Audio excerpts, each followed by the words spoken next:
it is working on the expansion of the port and will be our major competitor soon. So the thing we must do is, one, recently they meddled on the management of the port and created 14 deputies to the MD in a process that was not procedural.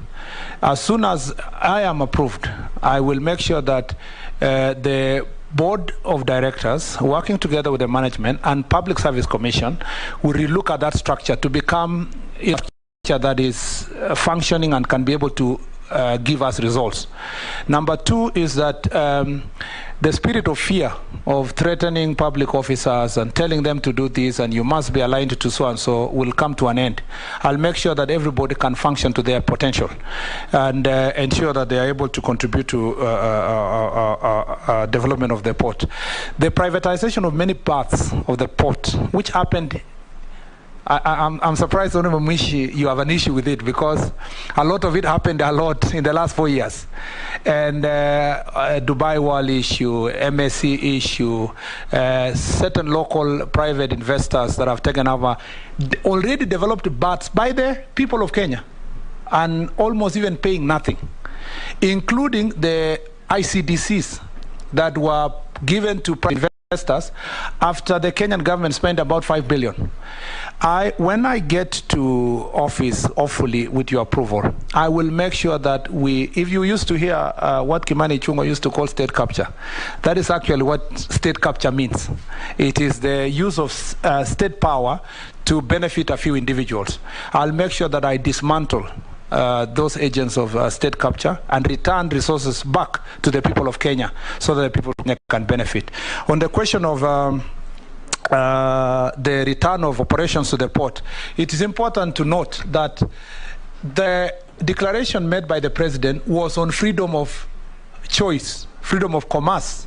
You choose whether you want to go by road or you go by rail, and you don't force any of the customers to use rail or road. But it doesn't mean that the ICD in Naivasha has been closed. No.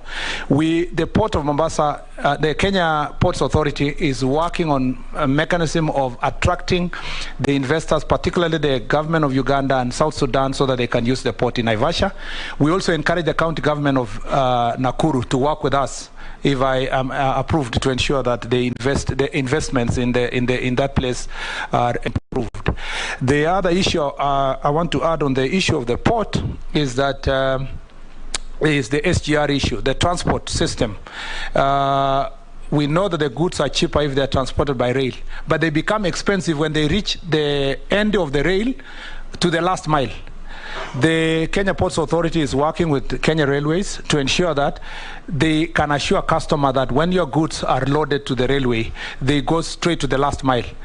Now, that is where there is a complement between the truckers and the Kenya Railway, because Kenya Railway is willing to engage truckers at the end of their transport system to give them a particular fee, to transport the goods to their last mile, whether it is Thika, Meru, and other parts of the country. The reason why people prefer the truck is because it's flexible. If it comes from Mombasa, it can go straight to the destination. And those are the issues that we must ensure that there's competition.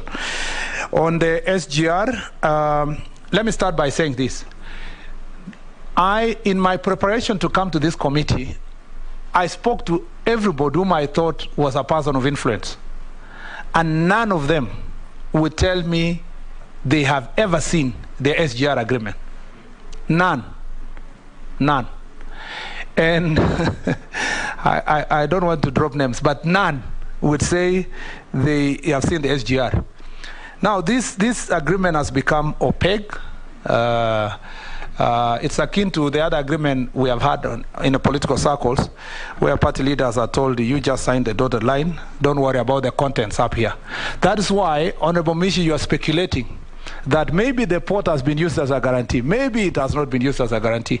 So my first responsibility when I get to office is to find where the agreement is and give it to the people of Kenya through Parliament. Why are we hiding? If the port has been used as a guarantee, we live knowing that as we manage the port and manage the SGR, we know what is our exposure. If the port is exposed, we know it's exposed. You know, everything starts by knowing the truth.